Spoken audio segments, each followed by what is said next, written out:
बेंगलोर से आवा सजनवा ले ले आई हो झूलनवा हमारा बेटा हुआ है।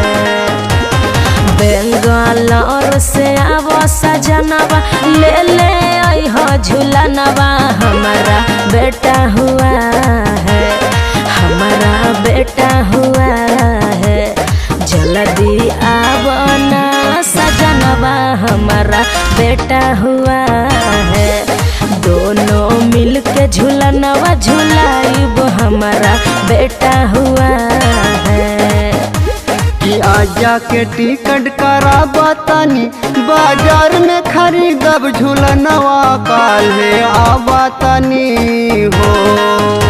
कि आजा के टिकट करा बतानी बाजार में खरीदब झूलनवा काल्हे आबातानी हो।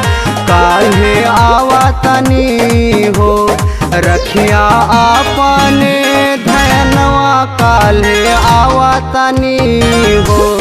दोनों मिल के झूलनवा झुलाई भी काल्हे आवातानी हो।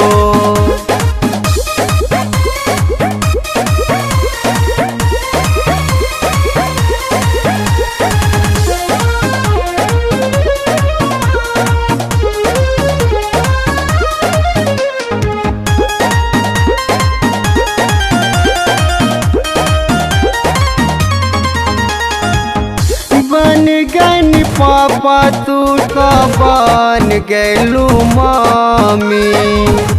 भैले ललनवा नइखे कुछु के अब कमी। कि खुश बाटे सभे सैया घर परिवार हो।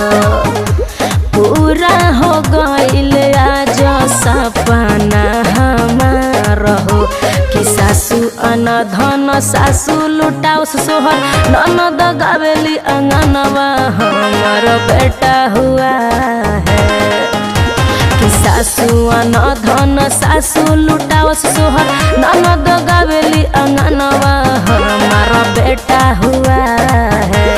हमारा बेटा हुआ है। कि जल्दी आवना सजनवा हमार बेटा हुआ है। दोनों मिल के झूलनवा झूलाइब हमारा बेटा हुआ है।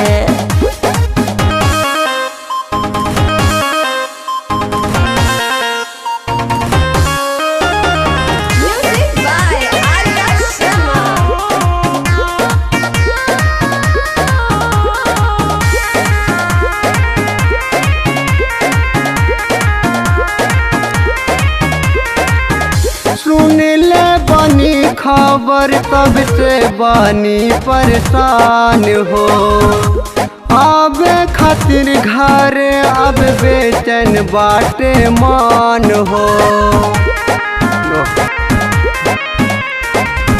किडिये धीरज सुन पिया परमोद हो।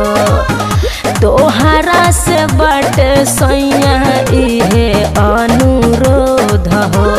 जनियक दई हो आराम से आई हो। रखी हो अपन ध्यानवा हमार बेटा हुआ है। जनियक दई हो आराम से आई हो। रखी हो अपन ध्यानवा हमारा बेटा हुआ है। हमारा बेटा हुआ है। जल्दी आवना सजनवा हमार बेटा हुआ है। दोनों मिल के झूलनवा झुलाइब हमारा बेटा हुआ